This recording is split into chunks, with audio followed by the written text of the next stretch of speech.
जय श्री ओम नमः सिद्धेभ्यः। जय श्री ओम नमः सिद्धेभ्यः। सर्वमंगलमांगल्यं सर्वकल्याणकारकं प्रधानं सर्वधर्माणां जैनं जयतु शासनम्। जैनं जयतु शासनम्। पंच परमेष्टि भगवान की आचार्य श्री गुरुवर कुंद कुंद महाराज की आचार्य श्री गुरुवर विद्यासागर महाराज।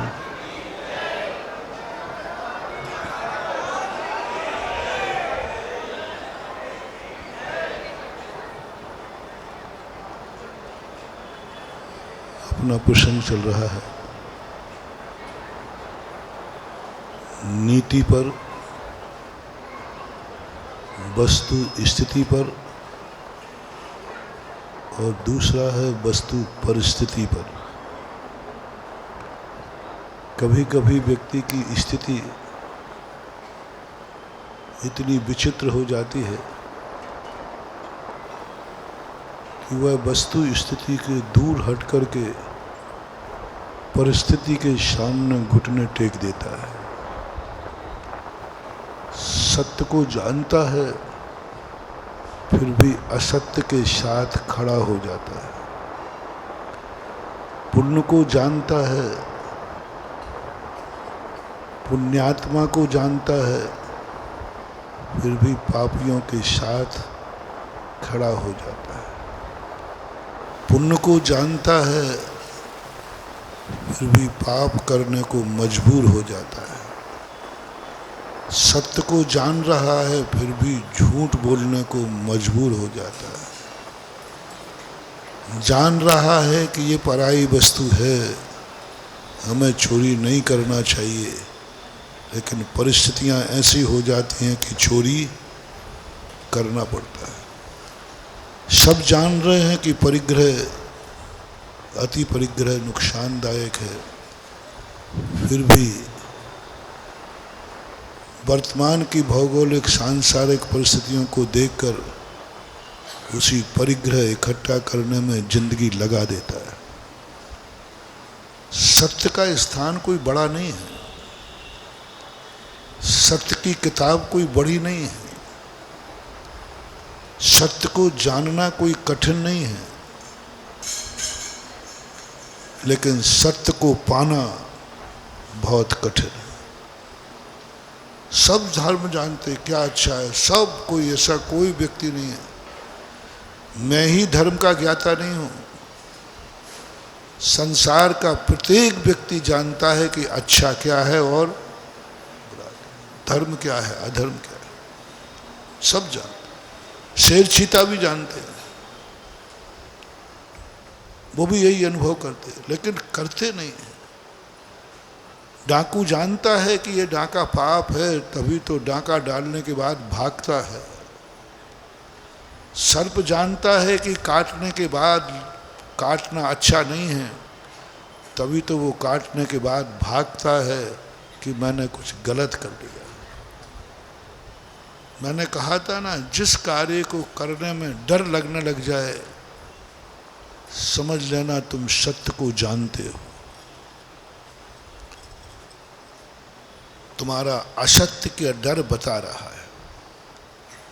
सत्य तक तुम पहुंचे नहीं हो, लेकिन जिस कार्य करते समय तुम्हें डर लग रहा है, समझ लेना तुम सत्य को पहचानने लगे हो। तुम्हें डर लग रहा है कि मैंने रात्रि भोजन का त्याग किया है और कहीं टूट न जाए, समझ लेना तुम व्रत को जानते हो। यदि नहीं जानते होते तो व्रत को टूटने का तुम्हें कोई दुख नहीं होता। तुम जानते हो कि रात्रि भोजन नियम अच्छा है, मेरे से टूट गया। कार्य करने के बाद आत्मा, अपनी आत्मा बराबर कोई भी निर्णय नहीं। सर्वज्ञ भगवान की बात समझ में आवे या ना आवे, आत्मा की बात सबको समझ में आती है। टूटते ही वो घबरा गया कि मेरे से गलती हो गई। बस समझ लेना उसने सत्य को तो जान लिया है, पहचानता है। और हर व्यक्ति को मालूम है, जितने कार्य करते हैं, चोर को मालूम है कि ये चोरी पाप है, कानूनन अपराध है, इसलिए वो रात में करता है, छुप के करता है। जो पाप नहीं होते हैं वे छुपाए नहीं जाते, और जो पाप होते हैं वे उजागर। परिभाषा बनाओ, पाप क्या है? लोग गिनती मत पूछना, लिस्ट मत पूछना। जिन पापों को छुपाया जाए, छुप कर किया जाए, कोई देख ना ले, कोई सुन ना ले, किसी को पता ना चल जाए, उसका नाम पाप है। और यही पाप का बाप है। ये लक्षण बना दिया। और जिस कार्य को करने के बाद ऐसा लगे कि सारे जगत को पता चलना चाहिए, सारी दुनिया जाने, सारी दुनिया को पता चले, कोई गलत काम नहीं है, समझ लेना वही आपका सबसे बड़ा धर्म है। क्योंकि आपके मन में भाव आ गया, दुनिया जाने मैंने क्या किया है, दुनिया को पता चले कि मैंने कितना अच्छा कार्य किया है। और यदि बड़ा पुण्य है, तुमने कोई ऐसा किया हो कि मैंने जो किया है ये महाराज जी को भी पता चलना चाहिए, मैंने जो किया है यह महाराज को भी समझ लेना चाहिए। उससे बड़ा अच्छा कार्य कोई हो नहीं सकता। क्योंकि तुम्हारे मन ने किसके पास जाने की हिम्मत की? महाराज को पता चल जाए, यानी इतना अच्छा कार्य है कि महाराज को भी पता चलेगा तो वो भी मुझे आशीर्वाद ही देंगे और उनकी नजरों में मैं उठ जाऊंगा। एक बहुत बड़ा धर्म है महानुभाव, पहला धर्म है, पहला धर्म है। तुम अपनी खुद की नजरों में तो नहीं गिरे हो, खुद की नजरों में तो ग्लानि नहीं है, खुद तो अंदर से भाव नहीं आ रहा है कि मेरे से कुछ गलत हो गया, कुछ गलत हो गया, कुछ अपने में ग्लानि भाव तो नहीं आ रहा है।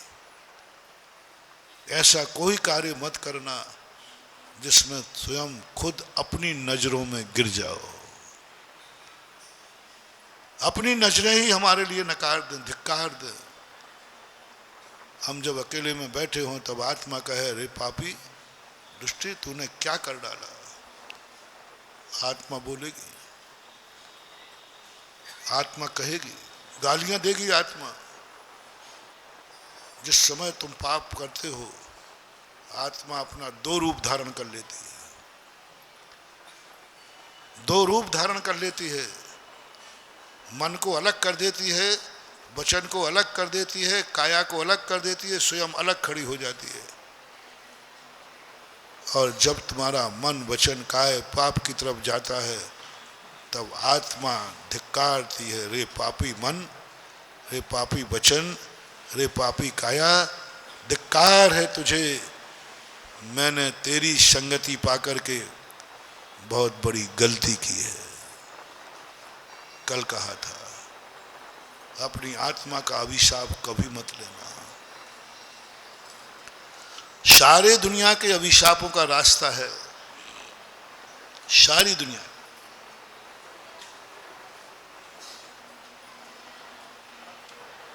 कल विस्तार से कहा था, लेकिन जिस चीज को तुम्हारी खुद की आत्मा धिक्कार दे, बस वो तो अकाट्य है। कोई दुनिया की तरह भगवान भी आ जाए, राष्ट्रपति याचिका भी खारिज होगी तुम्हारी, राष्ट्रपति याचिका खारिज होगी। क्योंकि तुमने वो कार्य किया है जिसके साथ तुम्हारी आत्मा ने भी नहीं दिया, आत्मा ने भी धिक्कार दिया। रे दुष्ट पापी मन, मैं तो तेरे पास, मैंने तो तुझे जब चयन करने की बात आई थी तो मैंने मन को चयन किया था, मन मुझे चाहिए। मैंने काया को चयन किया था, काया चाहिए, आँखों को चयन किया, कानों को चयन किया, मैंने चुन चुन करके मांगा क्या क्या चीज़ चाहिए, मेरी आत्मा में मुझे वरदान मिला था। आप जितने लोग बैठे हैं यहाँ और जितने लाइव में सुन रहे हैं, जितने भारतवर्ष में आर्य पुत्र हैं, सबको एक पूर्व भाव में वरदान मिला था, वरदान मिला था। तुम इस दुनिया के राष्ट्रीय अतिथि बने थे और कहा था मांगो तुम्हें क्या चाहिए। मोक्ष को छोड़ देना, मोक्ष नहीं दे पाएंगे। मोक्ष देने से नहीं, मोक्ष मांगने से नहीं, मोक्ष तो तुम्हें स्वयं प्राप्त करना है, वो दे नहीं सकते। संसार की जो वस्तु चाहिए वो तुम मांगो। संसार में सबसे श्रेष्ठ वस्तु क्या है वो तुम मांगो। क्या मांगना है, क्या मांगना चाहते? तो सबसे पहले अपनी आत्मा ने, हमारी सबकी आत्मा ने माना मुझे मन चाहिए जिससे मैं सोच सकूं, विचार कर सकूं। और मांगो मुझे आंखें चाहिए, मुझे कान चाहिए, मुझे मुख में वाणी चाहिए, मुझे हाथ चाहिए, मुझे पैर चाहिए। पूरे शरीर के एक एक रोम को अपन को वरदान में मिला है, क्योंकि हमारी आत्मा इतनी पवित्र थी, इतनी पावन थी, ऐसे नहीं मिल जाती सब चीजें। निगोद में व्यक्ति पड़ा था, अपना मूल हेड क्वार्टर है निगोद, जहां एक श्वास में 8-10 बार जन्म और मरण था। जैसे तैसे कभी अपने परिणाम हुए। पूज्यवर शिव कोटि महाराज ने लिखा, अपन कैसे निकल के आए निगोद से मालूम? भड़बूजे का चना। पहले भाड़ होते थे ना चने के, मटके लगे रहते थे, 5-6 मटके इधर 5-6 उधर, नीचे भट्टी जलती थी, उसमें रेत होता था और उसमें चने डाल दिए जाते थे और बंद कर दिया जाता। अब वे अंदर फूटते रहते थे। कभी कभी वो भड़बूजे वाला उन चनों को पलटने के लिए थोड़ा सा ढक्कन उठाता था और एक लकड़ी का तंगड़ा होता था, लकड़ी का, उससे वो क्या करता है, जितनी देर के लिए उसने पल्ला उठाया उसी समय कोई चना फूटा और सीधा बाहर आ गया। उसकी तो पूरी ताकत क्या रहती है, कोई चना बाहर तो पूरा पल्ला नहीं उठाता, वो यूं उठाता है, यूं, क्योंकि पूरा उठाते ही सारे चने, तो वो तो कम से कम उसको उठाता है। पलटने के लिए उठाया और उसी समय अपना फूटना हुआ और फूट करके सीधा एंगल मिला।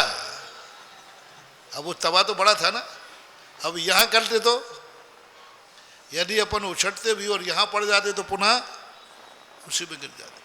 लेकिन ठीक जिस समय फूटे उसी समय अपना वहां फूटे जहां पर उसने उस पर्दे को, और अपन बाहर आ गए। बोलो कितना दुर्लभ है। कितने चनों में से भाड़ के अंदर के चने उचट करके बाहर आते, 2-4, और कई बार तो वो भड़बूजा वाला बाहर आता ना, उसको उठा के, अभी पूरा फूटा नहीं था ना पूरा फूटा नहीं है, उसको पुनः डाल देगा। लेकिन काकताली न्याय से अपन पूरे फूट चुके थे, तो भड़बूजे वाले ने कहा ये तो पूरा फूट गया, तो उसने उठा के रख लिया। अपन सब भड़बूजे के चने के समान उचट करके यहाँ आए हैं, किसी ने निकाला नहीं। ये दशा जब पड़ी, मैंने आंख बंद करके स्तब्ध रह गया। इतना दुर्लभ, इतना दुर्लभ। कभी कर्मों की मार पड़ते पड़ते पड़ते किसी दिन थोड़ा सा कर्म मंद हुआ, उसी समय आयु बंद हो गया। 1 सेकंड आगे पीछे होता, खत्म। उसी समय बंद हुआ जिस समय कर्म का मंद उदय था, और हम उछट करके त्रस पर्याय में आ गए। नहीं, पहले तो एक इंद्रियों में जाओ। पृथ्वी काय बने, पृथ्वी काय के अंदर एक एक पत्थर की उम्र 22,000 वर्ष है। तो ये माटी, ये पत्थर, ये जितने भी चट्टानें, ग्रेनाइट, सैंडस्टोन, मार्बल, जितने प्रकार के पत्थर हैं, इन सब में एक एक बार जन्म लो, कम से कम एक एक बार। शास्त्र में तो अनंत अनंत बार कही है, अनंत बार में तुम्हें चक्कर आ जाए इसलिए मैंने थोड़े कम कर दिए। अब बोलो, भारत में पत्थर और मिट्टी कितने प्रकार की है? लाल मिट्टी, काली मिट्टी, पीली मिट्टी, खड़िया मिट्टी, जितने रत्न है ये सब पत्थर है। और जितने पाषाण है, ग्रेनाइट, मार्बल, सैंडस्टोन और भी जो कुछ भी है सब, उन सब में एक एक बार जन्म लो, एक एक बार गिनते जाना है कितने लगाना है। और पृथ्वी जहां तक है, पूरी पृथ्वी में, पूरी पृथ्वी जितनी पूरे 3 लोक में है, सब पृथ्वी काय में उस क्षेत्र में एक एक बार जन्म लो। अब 1 अंगुल का असंख्यात्मा भाग प्रमाण तुम्हारी काया थी वहां, और पूरी जमीन में जन्मना, कहीं एक स्थान भी छोड़ना नहीं। अनंत अनंत भव लग जाएंगे, अनंत अनंत भव। वहां से जैसे तैसे कर्म ने कोई पुरुषार्थ किया तो 3 इंद्री बन गए। अब 3 इंद्री कितने जीव हैं? चींटी है, खटमल है, बिच्छू है, जितने 3 इंद्री हैं उनमें कम से कम एक बार जन्म लो।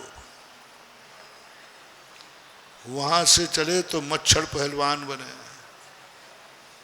मच्छर, 4 इंद्री, भौरा, मच्छर। वहां से जैसे तैसे मिन्नत की कि भाई क्या चाहते हो? करुणा आई, किसी कर्म को करुणा आई, तुमने कहा बस अब कान और दे दो, तो असंगी बने। जैसे ही असंगी बने तो दया आई, कुदरत ने कुछ खेल खेला, मांगा क्या चाहते हो? बस कुछ नहीं, मुझे मन और दे दो, बस मन दे दो। अब बोलो, इतनी मेहनत के बाद मन मांगने का मुहूर्त आया, बहुत मेहनत की, और इतना पुण्य, हमारी आत्मा इतनी पावन और पवित्र थी कि कहा क्या चाहते हो तुम मांग लो। अपन ने मन मांग लिया। तुम्हारा वरदान में मिला हुआ मन है, आत्मा ने एक्सेप्ट कर लिया, ठीक है मैं मन को लेता हूं। एक एक इंद्री को ग्रहण कर लिया, मैं सबको लेता हूं, दे लिया। फिर मांगा उसने, और क्या चाहते हो? मेरा जन्म भारत में हो। बहुत दुर्लभ, पूरे संसार में एक एक बार कम से कम जन्म लेके आओ, तब आता है नंबर कि अब तुम भारत में चाहो तो मिल सकता है। पहले यदि तुमने एक भी पर्याय छोड़ दी है तो फिर नहीं।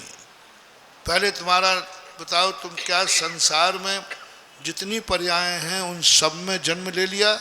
बोले ले लिया। तो बोलो अब कहाँ लेना चाहते हो? बोले भारत में। इतने के बाद भारत है, और भारत में भी जितने लोग, जितनी जातियां हैं, मनुष्य हैं, उन सब में एक एक बार जन्म लेके आओ, फिर तुम्हें एक वरदान मिलेगा। बोलो कौन सी जाति में जन्मना चाहते? पहले तो सब जातियों में जन्म लो एक एक बार।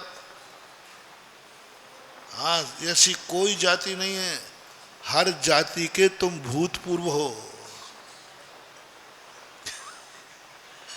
जितनी जातियां हैं, जितने कुल हैं, जितने गोत्र हैं, उन सब जातियों में तुमने कम से कम एक बार जन्म तो लिया ही है, शास्त्र के अनुसार अनंत बार।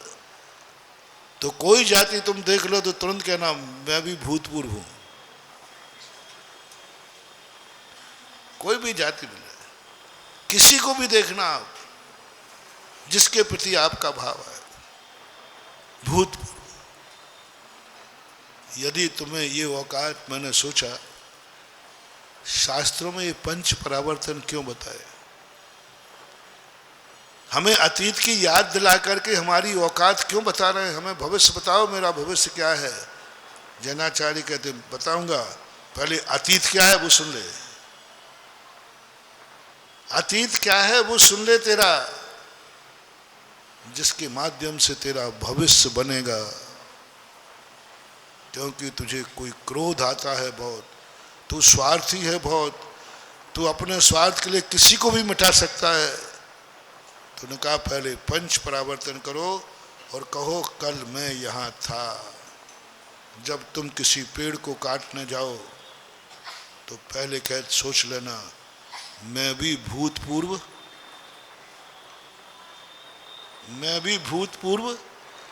पेड़ हूं।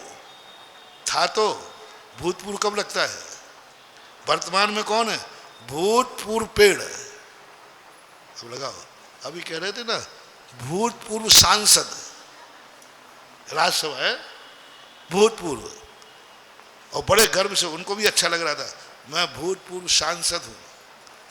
तुम्हें भी बोलने में अच्छा लग रहा था। यदि भूतपूर्व में तुम्हें गर्व है तो अब बोल के बताओ भूतपूर्व पेड़। कोई पूछो तुम्हारा परिचय क्या है? भूतपूर्व पेड़। आगम से बोल रहा हूं, आगम में लिखा है भूतपूर्व पेड़। आपकी आदि कसाय, आपका पैर हाथ कांप जाएगा, कल मैं भी पेड़ था, कोई मुझे भी ऐसे ही काट दिया होगा। अब कहोगे नहीं, मैं पूरे पेड़ को नहीं काटता हूं, जितनी जरूरत है उतना ही आप अनर से बच जाओ। जब आप जल के पास जाएं तो भूतपूर्व जल, भूतपूर्व अग्नि, जब भी तुम्हें इन 5 स्थावरों से दुष्टता का भाव आए, इनके विनाश का भाव आए, पानी लेकर के और आपने यूं फेंक दिया, एक लोटे से हाथ धुलना तो एक बाल्टी लगा दिया, एक एक बूंद पानी के लिए आपने कोई कीमत नहीं कि पानी आ रहा है, नल आते हैं, बिल थोड़ी लगना है, बस वैसे तो तुम मानोगे नहीं। महाराज जी क्यों आप परेशान हो रहे हैं, यहाँ कोई बिल नहीं लगता नल का, और लगता है तो बंधा हुआ थोड़ा सा लगता होता तो हम लोग यूँ चुका देते। नहीं, वो मैं नहीं कहूँगा, क्योंकि पैसा फेंकने में तुम माहिर हो।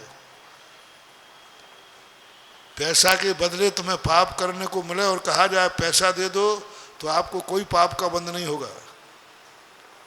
तो बोलो पाप छोड़ दोगे कि पैसा फेंक दोगे? सरकार ये नियम निकाल दे कि जिसको जिसका मर्डर करना हो इतने लाख रुपया सरकार में जमा करा दे, फिर कोई उसको 302 धारा नहीं लगेगी। तो लोग बोलो मर्डर करना छोड़ देंगे कि पैसा दे देंगे?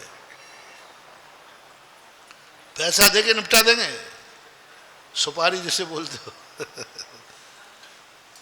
तो हम वो नहीं कह रहे, हम तो इतना कह रहे हैं, जब तुम जल को बहाओ नाली में तब कहना मैं भी भूतपूर्व जल था। जब अग्नि में जलाओ तुम भी ऐसे ही पंखे बन करके चले थे, देख लो ऊपर पंखे में, ऐसे ही तुम भी अग्निकाय बन करके जले थे। हर पर्याय में अपना भूतपूर्व देखो, अतीत देखो, रो पड़ोगे। मैं ये था, हाँ तुम ये थे। फिर तुम जब नाली में कीड़े दिखें, गंदगी में कीड़े दिखें, जैसे तुम्हें उस पर तेजाब डालने का भाव आए, मारने का भाव आए, बस इतना सा मेरा ध्यान रखना, कल ये कीड़ा तुम भी थे, भूतपूर्व कीड़ा। मुझे भी शामिल करना है, ऐसे नहीं कि मैं तुम्हें कर रहा हूं, अपन सब भूतपूर्व कीड़ा। चींटियां जब तुम्हें दिखें, तुम्हारे घर में आ जाएं, तुम्हारी मिठाई में लग जाएं और तुम्हें उनको मारने का भाव आए, इतने ही देख लेना तुम भूतपूर्व चींटी थे। मच्छरों को जब तुम्हारे घर में घुसे, तुम्हें काटें, तब मच्छरदानी के अंदर तुम अलाउट लगाओ। बस तुम इतनी सोच लेना, तुम भी भूतपूर्व, बोलते जाओ जल्दी, यहाँ कौन बैठे हैं? सब भूतपूर्व मच्छर है, भूतपूर्व मच्छर। कैसा लगता होगा? भूखा कोई व्यक्ति हो, आप ही आज तुम्हें भूख लगी हो बहुत जोर से, और चारों तरफ से जाली लगी हो और अंदर भोजन रखा हो, क्या करोगे? महाराज जी ये मच्छर बहुत खतरनाक है, मच्छरदानी में घुसा दे। आजकल तो कछुआ छाप भी कोई काम नहीं करती, अलाउट भी कोई काम नहीं करता।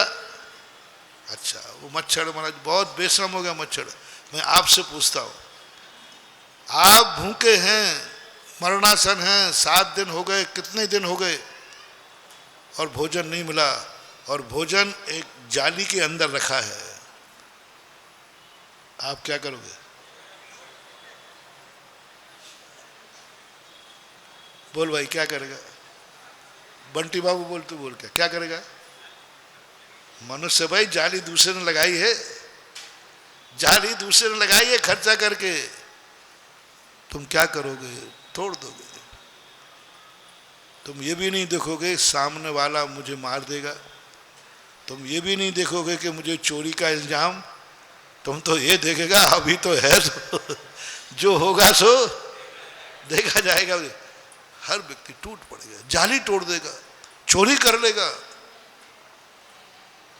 तुम मनुष्य हो, वो तो बेचारा मच्छर है, वो भूखा है और उसका भोजन मच्छरदानी के अंदर रखा है,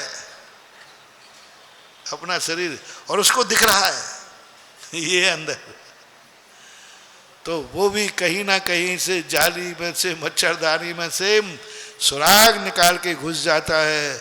उसने कोई बड़ा काम नहीं किया। महाराज ये आपके भगत भी यही करते, मैं तो आपका भगत भी नहीं हूं। सोचना उस समय, मारना मत, उड़ा देना, मारना नहीं। मैं इसलिए कह रहा हूं कि वो काटता है, महाराज मुझे मलेरिया हो जाएगा, ये हो जाएगा, ठीक है, मारना नहीं, क्योंकि वो तुम्हारा जात भाई है, तुम भूतपूर्व मच्छर हो।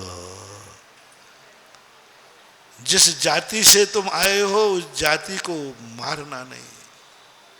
मैं भूतपूर्व हूं, मच्छर में मारूंगा नहीं, क्योंकि मैं भी कल था। और ध्यान रखना, ये सब जीव उपकारी है। खटमल वो तो मार डाले तुम्हें, सब मार डाले, मच्छर भी मार डाले। भूतपूर्व तुम हो वह, जो कुछ भी हो। और ये जितने भी हैं, एक इंद्री से लेकर 4 इंद्री के जीव निकृष्ट कहलाते हैं। जल, अग्नि, वायु, वन से निकृष्ट पर्याय है, पक्का है। ये तीनों भी निश्चित पर्याय हैं, 2 इंद्रिय, 3 इंद्रिय, 4 इंद्रिय, निकृष्ट पर्याय है। लेकिन जगत में ये सबसे बड़े उपकारी यदि कोई है, इस सारा जगत जो जिंदा है, सारे जगत में जो उपकार है, सारा जगत जो सुखी है, इन्हीं की बदौलत है। मैंने एक दिन बताया था, ये 5 स्थावर अपने पाप कर्म को भोग रहे हैं। ये स्वयं पापी हैं, बहुत पाप किए हैं इन्होंने, बहुत, उसकी सजा भोग रहे हैं। लेकिन जगत के लिए कितने उपकारी हैं, बोलो। वनस्पति जगत की उपकारी, जल, अग्नि, वायु, पृथ्वी, यदि ये 5 हट जाएं तो, संसार में ये 5 पापी ना रहें तो, हैं, तुम्हारे बाबा जी का भी क्या होगा, तुम्हारे गुरु जी का। इतना उपकार है। 2 दृष्टि से इन पर दया करना। एक दृष्टि ये कि ये मेरे भूतपूर्व, मैं भी पहले ये था। दूसरा ये करना, वर्तमान में आज ये हमारे लिए बहुत उपकारी है। बहुत उपकारी हैं, और उपकारी से उपकार लिया जाता है, उपकारी का नाश नहीं किया जाता। जिससे अपना उपकार होना हो उससे उपकार को स्वीकार करो, लेकिन उपकारी का नाश मत करो। ऐसी गलती मत करो कि जिसने तुम्हारा महल बना दिया उस मिस्त्री के ही हाथ काट दो। कायदा से पुरस्कार मिलना चाहिए था। हुआ था, बताते, कोई ताजमहल वगैरह बनाए कोई, उसने इतना अच्छा बनाया। मिस्त्री कब भी कोई अच्छी चीज बनाएगा तो क्या भाव करके बनाएगा कि मैं अच्छी बनाऊंगा तो मुझे पुरस्कार मिलेगा। लेकिन किसी ऐसे व्यक्ति के यहाँ उसने कामना कर ली, पुरस्कार तो नहीं मिला, दोनों हाथ चले गए। मैं तुम्हें एक ही संदेशा देना चाहता हूं, जिन जिन वस्तुओं से अपने ऊपर उपकार हो उनको पुरस्कार दे सको तो अच्छी बात है, न दे सको तो उनके हाथ नहीं काटना, उनका विनाश नहीं करना। हमारा जैनी ने, देखो, एक जैन भी हुए चामुंड राय, जिन्होंने कहा मिस्त्री यदि तुमने बेजोड़ मूर्ति बनाई, संसार में ऐसी मूर्ति नहीं है, तो तुम्हारे हाथ नहीं काटे जाएंगे, तुम्हें मजदूरी में सोना दिया जाएगा।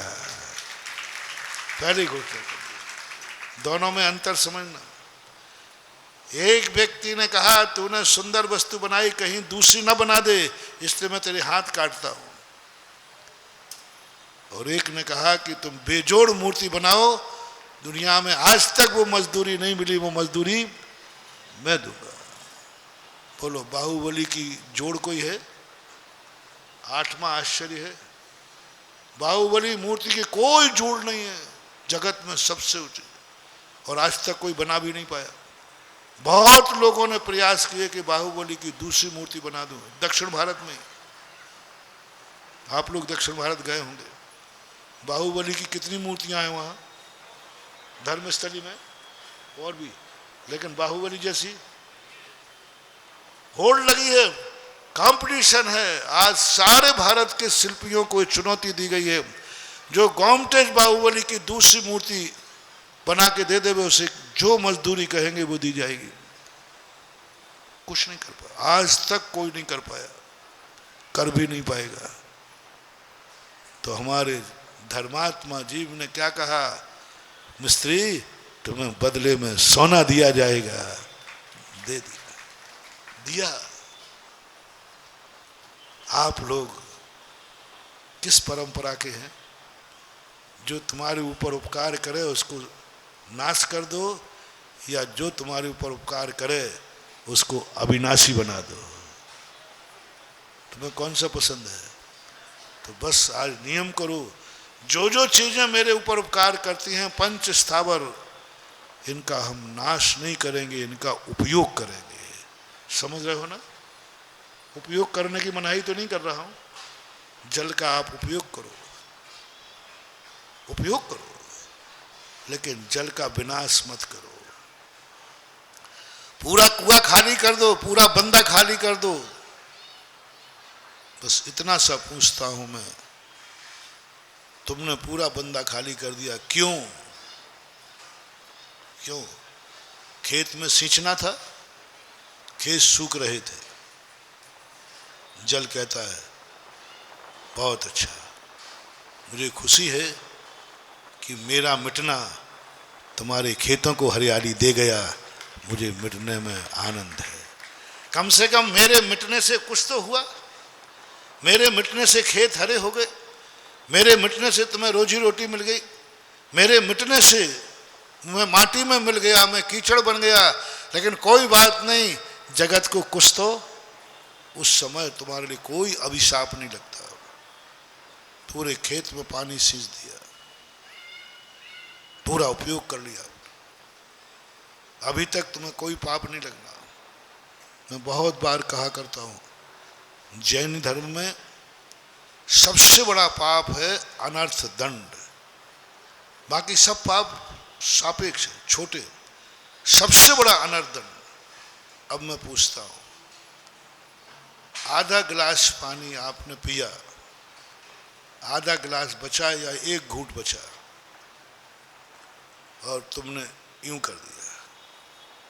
गजब तो जब होता है, पानी पिया, मुंह में दिया, सब पीते जा रहे थे और अंतिम बार का पानी सावधान, कैमरे की नजर में हो, सावधान, कैमरे की नजर, सैटेलाइट लगा है, तुरंत फोटो आएगी, चालान आएगा तुम्हारे पास। ये एक घूंट पानी तूने गिलास में बचा क्यों फेंका? कचरा था, कचरा था साहब, इसमें चालान माफ है। कचरा था साहब इसमें, इसलिए फेंक दिया। क्यों फेंका तुमने वो एक घूंट? बोले यूं। आ जाओ, यूं। तूने पानी पिया, पूरा लोटा भर के डकार गया। अंतिम पानी को तूने गंदा क्यों किया? पानी कहता है मैंने तुम्हारी प्यास बुझाई, मुझे खुशी है कि मेरे मिटने पर तुम्हारी प्यास बुझी, तुम्हारे प्राण बचे। जल एनर्जी देता है। मैंने एक बार और कहा था, ये पांचों स्थावर पॉजिटिव एनर्जी देते हैं। जब हम पानी पीते, जब हम खेत में पानी डालते, जब हम कपड़े धोते, जब पानी का कोई उपयोग करते हैं, ये जल अपन को पॉजिटिव एनर्जी देता है। कहता है कोई बात नहीं, मैं किसी के काम आ रहा हूं। वो बोलेगा नहीं, नेचुरल एनर्जी। और सबसे ज्यादा जल एनर्जी देता है बीच की एनर्जी। फर्स्ट, पहली एनर्जी जो कम है, 33 नंबर की एनर्जी, जब तुम जल का उपयोग करते हो, जल का उपयोग करते हो, जल जब तुम पीते हो या दूसरे को पिलाते हो, सबसे ज्यादा एनर्जी उस समय। उससे ज्यादा एनर्जी कब मिलती है? जब तुम उस जल को किसी मुनिराज की अंजलि में देते हो, किसी त्यागी वृत्ति को पिलाते हो, किसी साधु को जल देते हो। उस समय जल की जो एनर्जी निकलती है, वो कहता है जा, तू जन्म जन्म तक दुनिया में कभी पानी के बिना नहीं रहेगा, पानी को नहीं तरसेगा, तुझे जिंदगी में कभी डायलिसिस नहीं लेना पड़ेगा। पूर्व में पाप किया है और अभी ले रहे हो तो नहीं कह रहा हूं। जिस दिन तुमने जिया, पानी को नहीं तरसेगा, क्योंकि उस समय की दुआ है, ये एनर्जी है जिस समय तुम उस जल को मुनिराज की अंजलि में दे रहे थे। सबसे ज्यादा एनर्जी छोड़ता है उसमें। इसलिए 24 घंटे में हो सके तो किसी गुणवान को, सज्जन को, साधु को एक घूंट सही, एक गिलास सही देने का भाव किया करो। उससे भी ज्यादा एनर्जी जब देता है, सबसे लास्ट एनर्जी है, जिस समय ऐसी एनर्जी देता है जिस समय तुम भगवान का अभिषेक करते हो। सबसे ज्यादा ताकत, वे कलश जो भरे रखे हैं ना, वो साधारण कलश नहीं समझना, उनमें से निकल रही है एनर्जी। आज चेक करा लो, आज चेक कराने वाले यंत्र आ गए। मैं तो सब कराता रहता हूं, आप चेक करा लेना। आज एनर्जी टेस्ट करने वाले आ गए, यंत्र आ गए, आप टेस्ट करा लेना। एक सामान्य जल जो बाथरूम के लिए है, सामान्य जल जो तुम्हारे पीने के लिए है, और वह जल जो अभिषेक के लिए 4 कलों में स्थापित कर दिया गया है। कब? जब तुमने कहा चतुकोणेषु चतुकलश स्थापनम। अब आपका संकल्प हो गया, बस जैसे ही संकल्प हुआ, जल की एनर्जी प्रति क्षण दूनी दूनी बढ़ती जाती है। जैसे आपने उठाया और दूनी, जैसे ही आपने ढाला, उस समय जल की एनर्जी इतनी पावरफुल होती है कि वो समय तुम्हारे जीवन का सबसे बड़ा चीज। और जल सबसे ज्यादा, और एक और है 100/100 नंबर। जब वो जल भगवान के ऊपर से ढल करके नीचे आता है, जब दुनिया उस गंधोदक को अपने माथे पर धारण करती है, तब जल कहता है मैं कहां से कहां पहुंच गया, मेरा नाम तो निम्नगा था। जल का एक नाम है निम्नगा। निम्नगा किसे बोलते हैं? जो नीचे की तरफ बहता है। जल कहां को बहता है? नीचे की तरफ जाता है, उसका स्वभाव है। और आज ये चमत्कार कहां से हो गया? मैं नीचे की तरफ नहीं जा रहा हूं, मेरे लिए लोग सिर पे धारण कर रहे हैं। उस समय वो जल जो गंधोदक लोग, जितने ज्यादा लोग उसको सिर पे धारण करते हैं, जो जल भर के लाया था, जिसने जल से अभिषेक किया था, बस उस समय वो सबसे ज्यादा नदी। और जिस समय तुम गंधोदक सिर पे धारण कर रहे हो, सिर पे गंधोदक लगाते समय, अभी भगवान की माया नहीं बता रहा हूं, भगवान की शक्ति नहीं बता रहा हूं, उस समय जल जो तुम्हारे 2 बूंदें जो सिर पर पहुंची, उस समय जो उसकी दुआ मिलेगी, आज तूने मुझे सिर पे धारण कर लिया। एक अंतिम जल की एनर्जी। जिसको विश्वास नहीं हो, वो बाजार से एक यंत्र खरीद के इन सब जलों को टेस्ट करे। सबसे ज्यादा एनर्जी बनती है जब तुमने गंधोदक बनाया और मुनिराज ने को दिया, और मुनिराज ने अपने सिर पे धारण कर लिया। उस समय तो जल का रोम रोम पुलकित होता है। अपनी भाषा में कहें, वो रो पड़ता है, दुख से नहीं, आंसू से। कई बार आप लोग होते चौके पर, महाराज जी आप आ गए वो कहता मैं पागल हो जाता है वो, मैं महाराज के सिर पर, और मैं ही नहीं जा रहा हूं, महाराज खुद सिर पर रख रहे हैं। बरसात का पानी भी तो महाराज के सिर पर गिरता है। उस समय एनर्जी नहीं, क्योंकि वो सिर पे आ रहा है। और गंधोदक में वो जल कहता है क्या हो गया, मैं पापी, मैं स्थावर, मैं एक इंद्री। आज महाराज उसको कोई स्थान नहीं, मुझ जैसे पापी को तो कहीं भी फेंक दो। मुझ जैसे पापी कौन रखता है? महाराज ने मुझ जैसे व्यक्ति को कहां रखने का स्थान चुना? जिस चीज को महाराज अपने सिर पर विराजमान करे, वो कितना पावन हो गया, महाराज से भी बड़ा हो गया। उस समय सबसे ज्यादा एनर्जी जल देता है। जो भर के लाया, यदि अभिषेक के लिए लाया है तो, पेट भरने के लिए लाया है तो उसको नहीं मिलेगा। जो तुम्हारा पुजारी नौकर जल भर के लाता है, तो वो अभिषेक के लिए लाता है या अपनी रोजी रोटी के लिए लाता है? नहीं नहीं नहीं। तुम उसका वेतन बंद कर दो, नहीं लाएगा, नहीं लाएगा। हमने ऐसे ऐसे पुजारी देखे हैं। खुलवाओ मत, खुलवाओ मत, खुलवाओ मत। ललितपुर की पोल पट्टी है।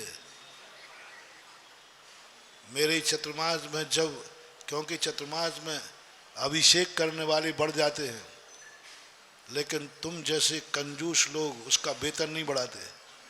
2 संस्मरण से मैं सुनाता हूँ।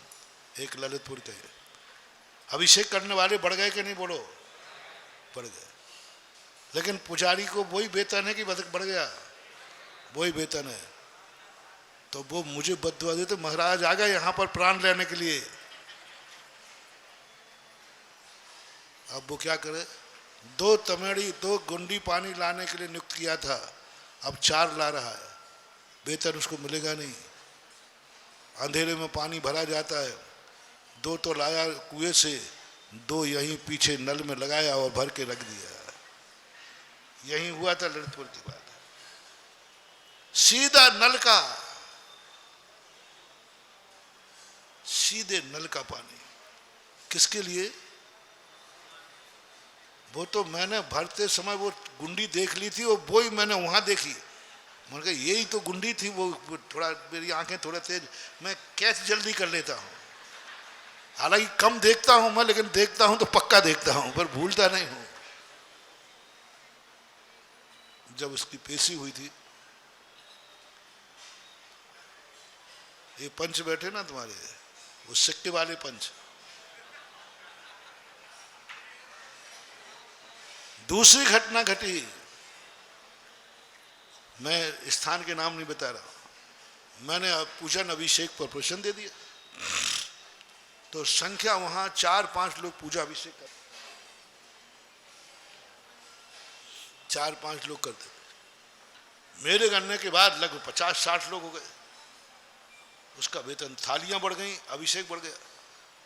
वो क्या करे, सुबह जैसे मैं निकलूं शौच के लिए, तो वो उसका द्रव धोने का स्थान था, मैं एक दिन निकला तो उसने मेरे ही सामने बर्तन पटक दिए, साइड, मेरे ऊपर नहीं, साइड में। मैंने सोचा कि शायद भूल गया हो, या मुझे नमोस्तु करने के चक्कर में, आप देखो साधु क्या समझेगा। तो मैं दूसरे दिन से, मैंने कहा पुजारी भगत है ना, वो जल्दी नमोस्तु करने के स्थान, तो मैं वहां धीरे हो गया कि पुजारी के बर्तन। दूसरे दिन उसने तमेड़ी पटक दी, गुंडी पानी।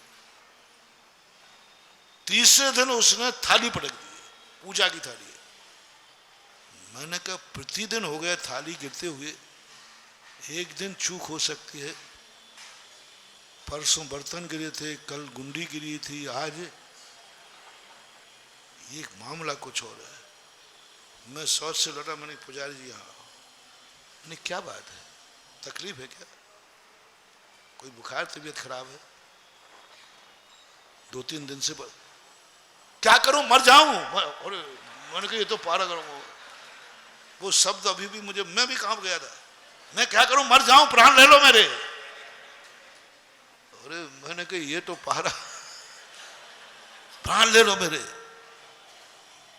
तो मैंने की बात क्या हो गई, बर्तन कहां तक करूं, क्या करूं बताओ, 2 तमेड़ी पानी भरने के लिए लगाया था, आज आपने दे तो दे दिया कि पूजन करो, अभिषेक करो, लेकिन हमारे प्राण ले रहे हो, इतनी थालियां कहां से लगाऊं, क्या लगाऊं? वो एक श्वास में सब कह गया। मुझे फील हुआ, मैं उस पर बिल्कुल गुस्सा नहीं हुआ, मैंने अपनी गलती स्वीकार की, ये गलती मेरी है,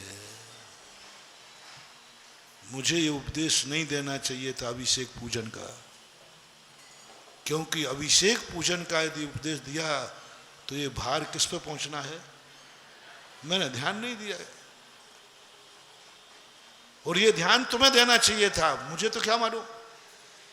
मैंने कमेटी को बुलाया, जितने अभिषेक करने वाले उनको बुलाया, आज से आप लोग अभिषेक नहीं करोगे, पूजन नहीं करोगे, बस 2-4 करते थे वही करो। बात क्या हो गई महाराज, ऐसा क्या बात हो गई?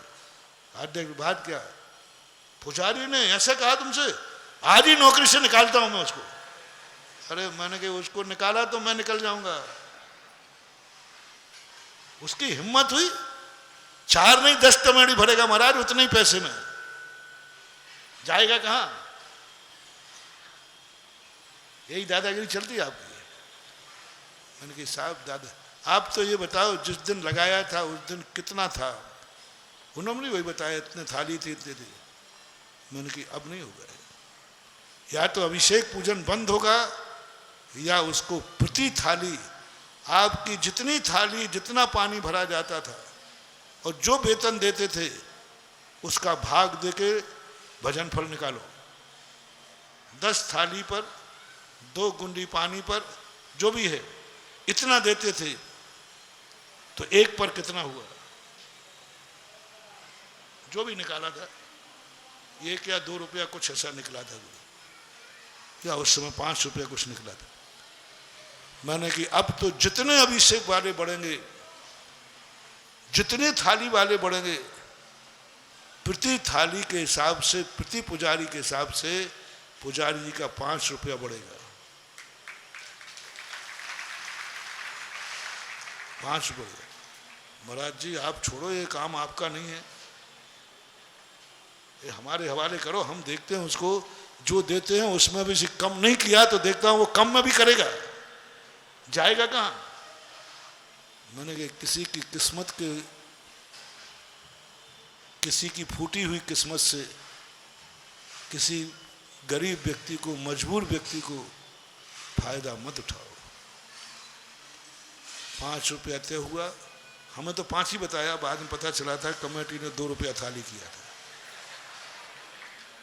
हमें तो कहती हाँ ठीक, अब महाराज जी के बुक। और मैंने कहा कि पूरी जिंदगी भर का पैसे का इंतजाम मैं करूंगा। अब मैं तो तुम सब जानती हो, कोई भी कार्य करता हूं पहले फुल हाउस कर देता हूं, बाद में नहीं तो ये ललित पारे, यदि मैं क्षेत्रपाल तुम्हें माल शिलान्यास करके चले जाते ना, तो ये तुम्हारे सुंदर दाव, वो अखिलेश गदियाना और वो 4-5 लोग हैं ना, ये हमारे प्राण लेते, प्रवचन नहीं करने देते, पहले हमारा इंतजाम करो, आप शिलान्यास करके आए हो।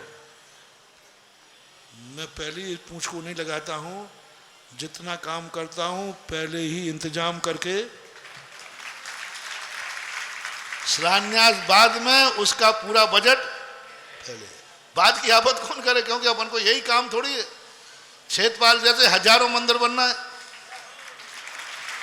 तो मैं पीछे वाले का इंतजाम करता फिरूं कि आगे वाले का करूं। तो अपन तो वहीं की वहीं निपटा कर। मैंने कि भाई इसको काटना मत, पैसा इसको नाटना मत, निकालना नहीं, जिंदगी भर जितना पैसा लगेगा तुम्हारा 5 रुपए के हिसाब से मैं तुम्हारी कमेटी को ध्रुव फंड बनवा के जाऊंगा, जिससे जिंदगी भर ये वेतन। अब कमेटी ने कहा अब मेरे से कौन हारेगा, जीतेगा, क्योंकि जो तुम बहाना बनाओगे कहां से आएगा, ये लो, ये पकड़ो, ये उपाय है, अब क्या बात। तो फिर उन्होंने जैसे तैसे करके उसके शायद 2 रुपया थाली बढ़ाए थे।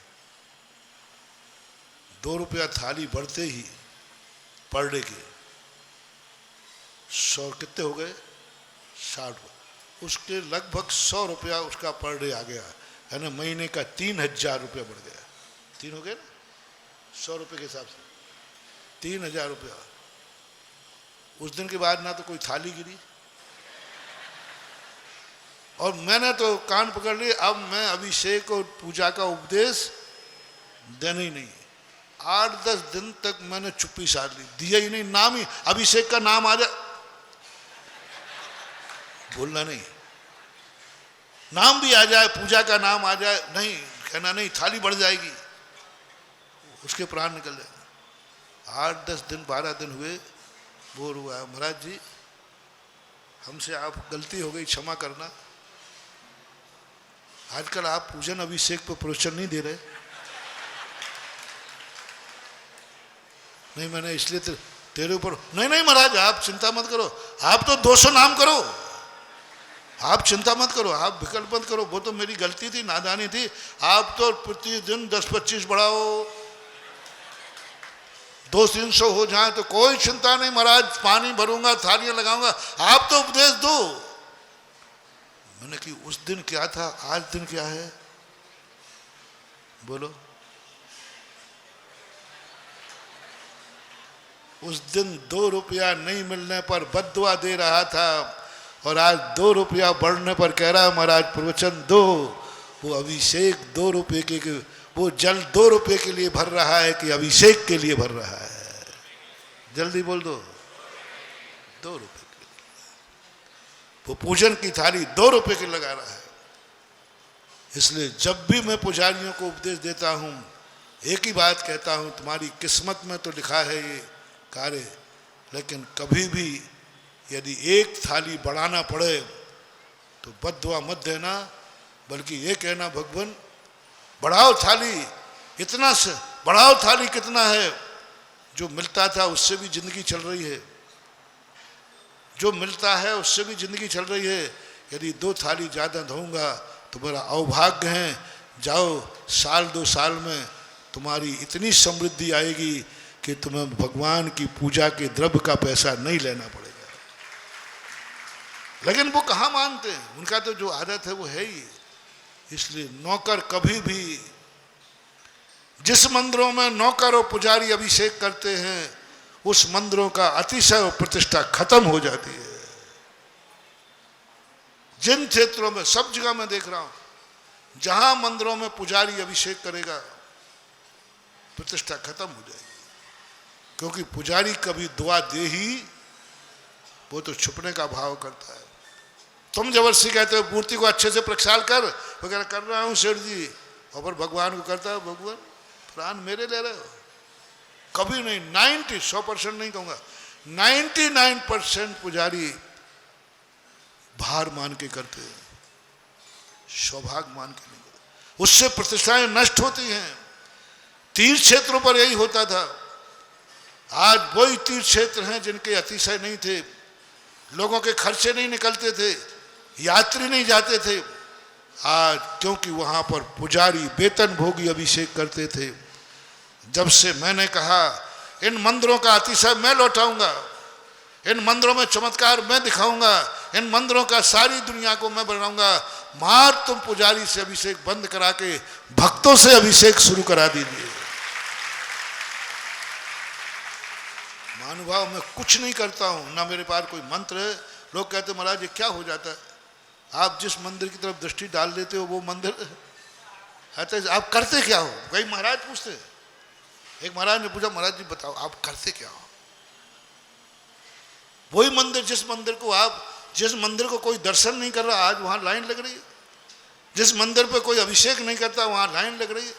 जिस मंदिर में वेतन देके अभिषेक नहीं करे वहां आज लाखों की बोली लेकर, क्या है आप करते क्या? मैंने कि भैया मैंने कुछ नहीं करता हूं, ना मेरे पास मंत्र है, ना तंत्र है, ना शक्ति है, ना हुकूमत है।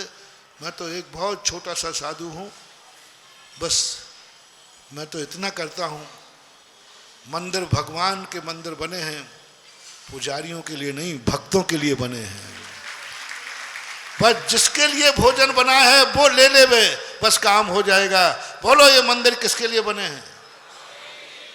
कि गरीबों की रोजी रोटी चलाने के लिए नहीं। मंदिर इसलिए बना ले जैसे 2-4 पुजारी पल जाएं। क्षेत्रपाल इसलिए बनाया, हाँ महाराज जी अभी 2 पुजारी थे, 2 और वहां पल जाएंगे, अब 4 लग जाएंगे तो 4 लोगों को रोजी रोटी मिल जाएगी। 4 लोगों की रोजी रोटी के लिए इतना खर्च, सीधे ही 4 को रोटी दे दूंगा ना। 4 पुजारियों को रोजी रोटी इतने बड़े मंदिर से मिलेगी तो कितना खर्च हो गया है? अरबों पे पहुंच जाएगा। और सीधा यदि एफडी बना के 4 रोटों की रोटी दे दी जाए तो, अरे ज्यादा गड़बड़ करने ही नहीं। पूछ लूंगा अमित, वो क्या नाम उसका, अमित प्रिय से कि भाई वो मंडी के वो एक अस्पताल में चलता है, इन 4 को और रोटी खिला देना, जो खर्चा है वो बोलो किससे सस्ते में पड़ेगा है? कितना सस्ते में पड़ेगा? 4 लोगों के लिए इतने बड़े मंदिर बनाए। अरे इससे अच्छा था उनकी रोजी रोटी का इंतजाम कर देते 4 लोगों, बड़ा सस्ता पड़ता, 10-20 लाख रुपया एफडी बना देते उतने में। नहीं महानुभाव, नहीं नहीं नहीं, ये आजीविका के लिए नहीं बनाए गए हैं, ये रोजी रोटी के लिए नहीं बनाए गए हैं, ये मंदिर भक्तों के लिए बनाए गए हैं, भक्तों के दर्शन के लिए बनाए, भक्तों के पूजा के लिए बनाए, भक्तों के अभिषेक के लिए बनाए। और जो तीर्थ और मंदिर भक्तों के लिए बने हैं उनमें यदि भक्त अभिषेक करेगा तो उस मंदिर का अतिशय, तीर्थों का अतिशय लौट के आएगा। सारे तीर्थ, राजस्थान के सारे तीर्थों पर प्राय नौकर ही अभिषेक करते थे ज्यादातर। वहां तो और सेठ लोग रहते। मंदिरों में 100 घर की समाज है और अभिषेक पूजन पुजारी करता था। और आज उन्हीं मंदिरों में लाइन लग रही है।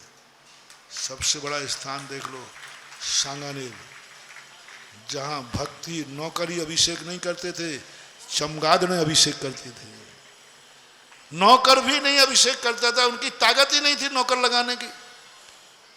जब मैं वहां गया सन 1900, यहीं से तो गया था, 94 में, मंदिर विशाल, एक मालिन थी, माजी थी, वो लेके आ गई, 100-150 ग्राम चावल था। महाराज जी आप कमेटी वालों से मत कहना, नहीं तो वो मुझे निकाल देंगे। ये 100-150 ग्राम चावल मिलता है, दिन भर में मेरी कमर टूट जाती है, और इतना बड़ा मंदिर में साफ करती हूँ। बोलो महाराज जी कैसे करें? तो मैंने कमेटी को कहा, तो कमेटी ने कहा महाराज जी आपने उसकी सुन ली, अब मेरी सुनो। हमारी साल भर की आमदनी 800 रुपया है और खर्चा 1200 रुपया का है इसका ही। 400 रुपये का और आप इंतजाम करा दो, फिर लेके आया हूँ। मैंने कहा इन्होंने तो चमगाद ने अभिषेक करती थी, पुजारी लगाने का भी इंतजाम नहीं था कि पुजारी लगा के करा दे। आज उसी सांगानेर में हैं, जाके देख लो, जाके देख लो, सुबह से लाइन लगती है, लाखों रुपए की बोली लेते हैं। कहां से आ गया? मंदिर तो वही था, भगवान तो वही थे। मां भक्ति को मैंने कहा तुम नमोस्तु बढ़ाओ, मैं भगवान की शक्ति बढ़ाता हूं। तुम भक्तों के अभिषेक बढ़ाओ, मैं चमत्कार दिखाता हूं। तुम मंदिर में कई लोग कहते महाराज हमारे मंदिर में अभी अतिशय कब आएगा? हमारे मंदिर की एनर्जी कितनी है? आजकल बहुत डॉक्टर खूब लगे रहते मेरे पास, वैद्य लोग, मैं देखते ही नहीं। 6 महीने के लिए कह रहा हूं, यदि आपके कॉलोनी में मंदिर है, और एक बहुत सरल उपाय बता रहा हूं, कर लेना, कोई महंगा उपाय नहीं। एक नियम कर लो कि यहां पर घर में जितने पुरुष हैं 8 वर्ष से लेकर 80 वर्ष तक, और जिन कॉलोनी के मंदिर का वो मंदिर कहलाता है, एरिया कहलाता ना, जैसे नए मंदिर कुछ ग्रुप का है, बड़ा मंदिर कुछ का है, डोना घाट कुछ का है, ऐसा ऐसा बटे है ना, जितने लोग उस मंदिर से रिलेटेड हैं वे पूरे लोग एक मीटिंग करो कि 8 वर्ष से 80 वर्ष का व्यक्ति, हर व्यक्ति यहाँ अभिषेक करेगा। विशेष परिस्थिति की छूट रख लो, बाहर की, बच्चा स्कूल जाता है तो, और हाली बीमारी है तो, बाकी बिना अभिषेक के भोजन नहीं करेगा। और महिलाएं नियम ले लें, अपने घर के पुरुषों के हाथ का बना हुआ गंधोदक लेके ही भोजन करेंगे, दूसरे के हाथ का नहीं। अपने घर के पति भी हो, पिता भी हो, बेटा भी, XY, तो एक चूल्हे पर रोटी खाते। ये 2 नियम आप 6 महीने करके देखिए, आपके मंदिर में अतिशय टपकेगा, चमत्कार होंगे, और ऐसी वही मूर्ति होगी, उसी की एनर्जी ऐसी जागेगी कि तुम तो क्या, सारा शहर माथा टेकने आएगा, और एक दिन भारत के लोग माथा टेकने आएंगे। तुम ये करके देख लो, ओनली 6 महीने।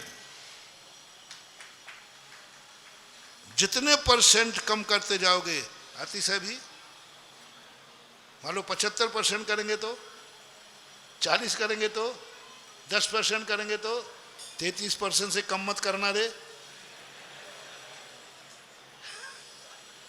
कम से कम उस मोहल्ले में, मंदिर में जितने लोग उससे रिलेटेड होते हैं, कम से कम 33% लोग तो अभिषेक करना ही चाहिए। जितनी महिलाएं उस मंदिर से रिलेटेड हैं, 33% महिलाओं को ये नियम लेना चाहिए, तो भी तुम्हें 33 नंबर का अतिशय तुम्हारे मंदिर में आएगा, आएगा, आएगा। ये इस मंच से घोषणा कर दी है, ये होगा, होगा, होगा। कहां पड़ा है अतिशय? मूर्ति में अतिशय, भगवान में अतिशय। भगवान में जो अतिशय होते हैं वो हमारे काम के नहीं हैं। 10 अतिशय जन्म के और 10 केवल ज्ञान के, 14 देवकृत, वे तो उनके पुण्य से हैं, उनके साथ रहते हैं। मूर्ति में जो भी अतिशय होता है, मूर्ति का कम होता है, भक्तों की भक्ति का ज्यादा। अपन जितनी भक्ति करेंगे, मूर्ति चमत्कारी हो। इसलिए पुजारी अभिषेक के लिए पानी नहीं भरता। दूसरा एक संस्मरण और है, आज पता नहीं पुजारियों के कौन से कर्म का उदय आ गया। एक स्थान पर मैं सुबह 5 बजे, गर्मी का समय था, छत पे रहता था, लघु शंका के लिए उठा।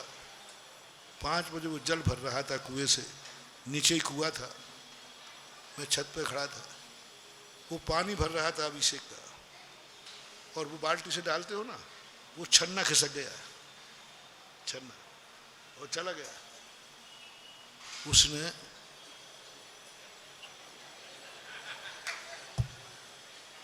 छन्ना सीख करके फिर भर दिया। उसे क्या मालूम कि आज ऊपर वाला देख रहा है। और मैं कायस्वर कर रहा था, मेरा ऐसा कोई भाव नहीं था। सामान बालकनी में छत के खड़ा था, देख रहा था। उसने इधर उधर देखा और मेरे रोंगटे कांप गए, पूरा शरीर रोमांच एकदम कांप गया। मैं, ये तो अभिषेक का जल है। मैं प्रतिदिन शांति धारा कराने जाता था तो वो तमेड़ी को भी पहचानता था, यानी ये तो अभिषेक का कलश है। और उसने कुछ ने जैसे छन्ना गया, बिना छन्नी चला गया ना, उसने पानी खाली नहीं किया, उसने उसी छन्ने को ठीक करके भर दिया। मैंने उस दिन के बाद में वो अभिषेक करने नहीं गया, शांत रहा। लोग ने, महाराज जी क्यों? अब मेरी आफत, अभी कहूं तो इसके पुजारी की आफत, और नहीं कहूं तो मैंने कहा भैया तुम्हारा जैसा चलता है चलाओ।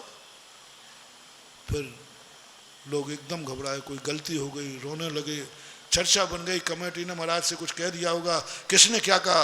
अरे मैंने कहा ये तो और आफत हो गई। कमेटियों की आफत, क्या कहा महाराज प्रतिदिन अभिषेक करने शांत धारा पढ़ने आते थे, अब महाराज नाम भी नहीं ले रहे हैं। अरे मैंने कहा ये तो बड़ी आफत हो जाएगी। फिर मैंने एक दिन पुजारी को बुलाया, मैंने कहा पुजारी जी जो हो गई वो तो हो गई, बोलो ये सब हुआ है कि नहीं? ऐसा किया था तुमने कि नहीं? बोले महाराज किया था। महाराज आप कहाँ से देख रहे? मैंने तो सब तरफ देख लिया था। मैंने कहा मत सोचो साधु कहाँ से देख लेता है, साधु को देखने की जरूरत नहीं, उसे दिखे। साधु देखता नहीं है, साधु को दिखता है। मैंने कहा बोलो किया था कि नहीं? किया था। मैंने क्यों समाज को लाभ से वंचित करते हो? क्यों मुझे शर्म से वंचित करते हो? अपना अपराध स्वीकार कर लो और एक नियम ले लो कि जिंदगी में कभी ऐसी गलती दोबारा नहीं करो। उसने नियम लिया, आशीर्वाद दिया। दूसरे दिन से हम, कमेटी आई थी नहीं, कभी डर गई, मैं ध्यान रखना, मैं नहीं जाऊंगा, जाओ। मैं बिना बुलाई शांति धारा करने पहुंच गया। तो कह रहा कि बात क्या थी और क्या हो गई पता नहीं महाराज, क्यों नाना बंद किया, क्यों आज तक अभी तक वो बात रहस्य में। तुम्हें भी नहीं बताई, तुम्हें तो घटना बताई, नाम थोड़ी बताया। सब ताज में आज भी पूछते महाराज जी ये बता दो आपने बंद क्यों किया था, और बंद किया तो चालू क्यों किया? क्या बताऊं, बताओ, बताने लायक ही नहीं हूं, क्योंकि एक की जिंदगी का, पर अपना काम सुधर गया।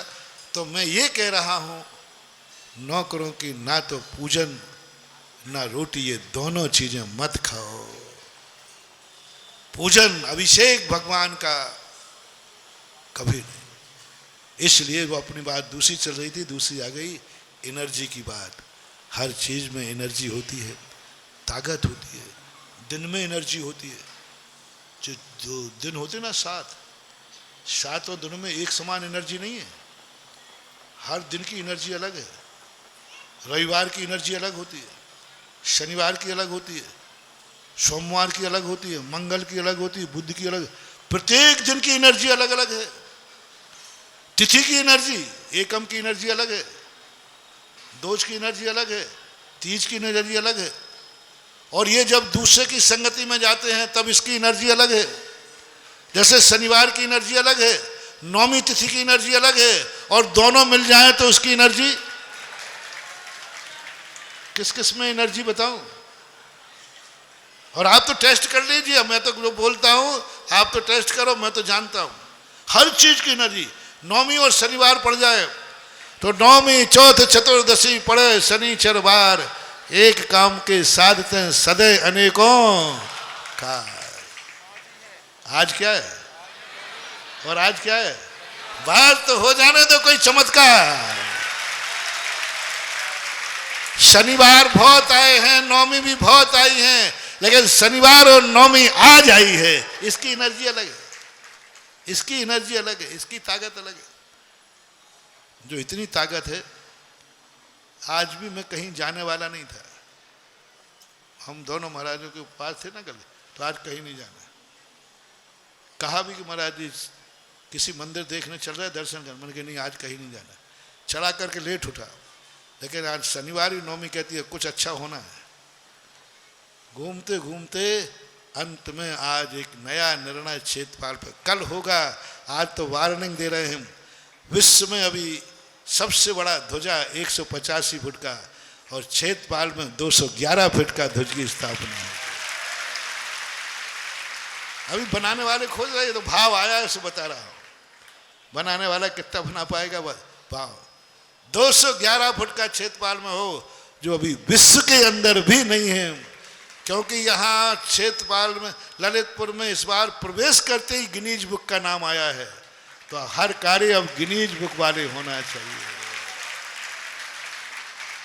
क्योंकि फर्स्ट इंप्रेशन इज, जब पहला कार्य गिनीज बुक में आया तो अब हर कार्य गिनीज बुक में, तो ध्वजा भी गिनीज बुक में आना चाहिए। ध्वजा भी। अब जब से चर्चा की तो लोगों ने मुझे पूल करना सिस्टम शुरू कर दिया। तो शौच को चल रहे थे ना, उन्होंने कहा महाराज जी मैं विराजमान करूंगा ध्वजा। फिर एक को तो हाथ धोते तक पहुंचा, नहीं महाराज जी मैं करूंगा। अरे मैंने कहा ये मामलवान है, मुझे नहीं मनाना पड़ रहा, लोग मुझे। मैंने कहा भाई जब एक ने कहा, अब दूसरा कह रहा है, इसका अर्थ ये काम साधारण नहीं, ये तो अब निर्णय तो होगा, भरी सभा में होगा। खूब उन्होंने कहा महाराज जी आप तो हाँ कह दीजिए। यहां तक कि हमारे महाराज ने कहा महाराज आप दे दो आशीर्वाद, दे दो आशीर्वाद कि ये ध्वजा ये स्थापित करेगा। मैंने कहा कि माल है। हमने कहा ये तो निर्णय पूरे ललितपुर के क्षेत्रपाल के भक्त करेंगे कि ध्वजा कौन विराजमान करेगा, और ये अभिनंदन नाथ भगवान कराएंगे। किसको प्रिय चाहते हैं ये अभिनंदन नाथ भगवान, किसको चाहते हैं हम, कौन? तो आज तो ये निर्णय हुआ है। हमने अध्यक्ष से पूछा क्या करना, आज करना? बोले महाराज आज तो घोषणा करो, कल संडे है, कल दिन के भक्त आएंगे नहीं, जो नहीं आए हैं वो कहेंगे हमें तो पता ही नहीं। ऐसे आज तो यहां एक ऐसी ध्वजा बनेगी जिसका मालूम 40-50 हजार का तो झंडा होगा अकेला, और हर 6 महीने में बदला जाएगा। अभी शायद स्टेशन पर लगा एक छोटा सा लगा ना, वो तो शायद ये तो उससे भी दूना होगा। तो अब आज तो भाव हुआ है नया कार्य, और कल इसका स्थापन करने वाला इसी सभा में से घोषित होगा। अब वो कौन होगा कल ये फैसला करेंगे। और वो झंडा सामान्य नहीं होता, बहुत गहरी नींव आती है, फिर कुछ अलग से उसके स्पेशल लोग आते हैं। पूरा ऐसी ध्वज की स्थापना अब ऐसा होने वाला है। ये शनिवार का अतिशय नहीं है, नौमी का अतिशय नहीं है, शनिवार दोनों मिलने के बाद उसकी एनर्जी अलग हो जाती है। तिथि में एकम ध्वज का अंतर ज्योतिषी नहीं कर रहे, अंतर अपनी श्वास अंतर करते हैं। पूज्यवर सुखचंद महाराज ने लिखा, श्रावण बदी एकम को प्रातःकाल यदि चंद्र स्वर से श्वास निकलता है, जाओ तुम्हारी कोई फतेह होने वाली है। अब ये श्वास से कैसे तिथि जानती है अपनी श्वास? ये नाक का नथना को कैसे पता कि आज एकम है? इन जड़ कर्मों को कैसे पता कि आज एकम है? इस सफलता को कैसे पता कि एकम है? जब हमें सफलता होने की बात आती है तो ये श्वास बाएं नथने से निकलना शुरू हो जाती है। किस दिन? शुक्ल पक्ष की एकम को प्रातः दिन। प्रातः तो चंदा चले, चले शाम को सूर्य, तो निश्चय कर जानियो प्राण गमन है दूर। सुबह तो कौन सा चले? ईश्वर से नाथने से ना श्वास निकले, शाम को दाएं से सूर्य से चले, समझ लेना अभी जल्दी मरने वाले नहीं हो, चाहे कोरोना आ जाए चाहे कोरोना का बाप आ जाए। ये हमारी जांच मशीन है। ये जांच मशीन है हमारी। जब कोरोना फैला और सब लोग हम लोग झूठ करने लगे तो मैंने कहा अब मैं कहाँ जांच कराऊं, क्योंकि कौन कब छू जाए। तो मैंने ये जांच की 3 दिन तक, सुबह सुबह शुक्ल पक्ष के एकम और दूज को जैसे मैंने देखा चंद्र सूर्य चल रहा था 3 दिन। शाम को देखा तो सूर्य चल रहा था। मैंने कहा आ जा रे कोरोना, तू मेरा बाल बांका नहीं कर पाएगा, क्योंकि मेरे स्वर ने तिथि पहचान ली। एनर्जी अलग अलग, एकम के दिन ना चंद्र स्वर से श्वास निकले उसकी एनर्जी अलग है, उसकी एनर्जी अलग है। दाएं से निकले उसकी एनर्जी अलग है, दोनों नथनों से श्वास निकले उसकी एनर्जी अलग है। बोलो इसकी ताकतें अलग है ना। सारी दुनिया में जो कुछ भी है सब में एनर्जी भरी पड़ी है, मात हमें लेने की कला चाहिए। मैंने अभी एक माँ जल की बात बताई। जल की सबसे बड़ी एनर्जी उस समय प्रकट होती है जब मुराद गंधोदक को अपने सिर पर विराजमान करते हैं। उन्होंने ये बता दिया कि हे गंधोदक, तू मेरे से भी पूज्य है, मेरे से भी महान है, तेरा स्थान नीचे नहीं, तेरा स्थान मेरे। बोलो जिसका स्थान नीचे था उसका स्थान कहां पहुंच गया। अब उसकी दुआ कितनी होगी। जो व्यक्ति बिल्कुल नीचे की तरफ था कोई उठाकर उसे ऊंचाई पे पहुंचा दे, तो अब वो जल की जो दुआ है। तो अपना ऋण समय आपका हुआ। 2 बातें ध्यान रख लें कि जिससे तुम्हारी जिंदगी में उपकार हुआ हो उसका कभी विनाश नहीं करना, अनर्थ दंड नहीं करना। पूरी घास तुम काट डालो, पूरी हरियाली तुम काट दो। क्यों काटी तुमने हरियाली। सब्जी के लिए, कोई बात नहीं, सब्जी का कोई बात नहीं, तुम्हारा पेट भर जाएगा ना। क्यों काटी है हमारे यहाँ गाय, कोई बात नहीं, गाय के लिए ले जा रहा है, कोई बात। क्यों काटी है लकड़ी, मुझे फर्नीचर बनाना है, कोई बात नहीं। कारण कोई भी चीज, इन 5 स्थावरों को धक्का लगाते समय बस कारण स्वयं सोच लेना। आपको जैसे ही कोर्ट में खड़ा किया जाएगा, क्यों काटा तुमने ये पेड़, तुरंत कारण सोच लेना। और तुमने ये कहा, गार्डन में खड़े थे, एक व्यक्ति ने 2 घंटे में पूरे खेत को चौपट कर दिया ट्रैक्टर चला करके, हरा गेट था, और 1 घंटे में क्या कर दिया। हाँ, बद्दुआ नहीं दी उसने। और तुम गार्डन में खड़े थे, एक पत्ता थोड़ा यूं फेंक दिया कैमरे की नजर में। ये पत्ता आपने क्यों तोड़ा। तुलसी का था, खाना था, कोई सजाना था कि आपको नहीं, ये पत्ता बुरा लग रहा था और मुझे गार्डन ब्यूटी बनाना है। कारण बताओ क्यों तोड़ा ये पत्ता, कारण बताओ। यूं।